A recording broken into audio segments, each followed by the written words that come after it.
Can you hear me? Perfectly well. Good afternoon. Okay. Good morning to you. So I want to say that I'm working now at the Santa Lucia Foundation in Rome, but the study I'm going to present you are part of my PhD thesis that I've done at the University of Siena. So next slide, please. And why it is so important to understand the stimulation dose for the transcranial electrical stimulation when we try to perform some experiment. First of all, because it could impair our results.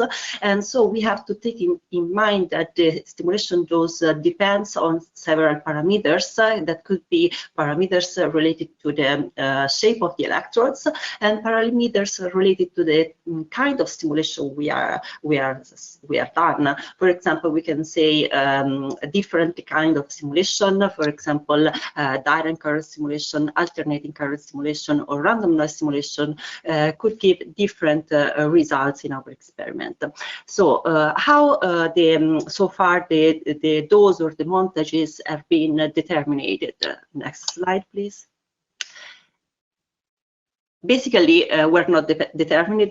In fact, as we can see here, the first 30 years of transcranial electrical stimulation just use the bifocal montages, and these bifocal montages have a big limitation that was basically the spread of the current all over the brain, so a non-focality in the stimulation. But the development of small electrode give us the possibility to stimulate a smaller area and with a better resolution. However, this gives us also the possibility to stimulate entire networks, not just a single area, because as we know, single area does not operate in isolation, but rather interact each other through networks. At this point, how can we decide what is the best stimulation and position of the electrode in order to stimulate an entire network? Next slide, please. We can use biophysical modeling, and as many speakers before me have already highlighted, the biophysical modeling using several constraints can give us the best optimization algorithm in order to stimulate in a better way an entire network. And in this case, we use this optimization algorithm to stimulate an entire the sensory motor network. So the optimization algorithm gives us the best position of the electrode, but also the current that we have to deliver under each electrode in order to have the best effect.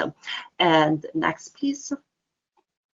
And before of us, other studies have already highlighted the possibility to increase the cortical excitability by using network TDCS approach when compared to the classical traditional approach.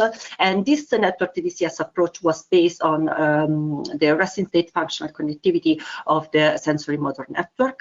But we wanted to have a better spatial resolution, and that's why we collected the same study, but inside the MRI, meaning that we have done the transcranial direct current stimulation concurrent with the registration of functional MRI. Next, please. And we collect 4 different resting state MRI, and in particular at baseline, 2 times during the stimulation and after the stimulation in order to control any after effect of the stimulation. The subjects were divided into 2 groups. The first group underwent the classical bifocal montages, the real or the sham condition, and the second group underwent the network stimulation approach. The aim of this study was actually twofold, because we wanted to look at the functional intrinsic connectivity inside the network we targeted, and we wanted also to look at the changes in network-to-network connectivity. Next, please. So basically, we perform, in order to run the first aim, we perform an ICA, and next we mainly focused on the sensor motor network, and we use this network as a seed for our seed-to-voxel connectivity analysis. And as we can see here, the results show us that actually during the simulation, the network approach can induce a greater functional connectivity over the network targeted, and this is true. It happens for each time point we consider. So in the acute, in cumulative, and also after the stimulation.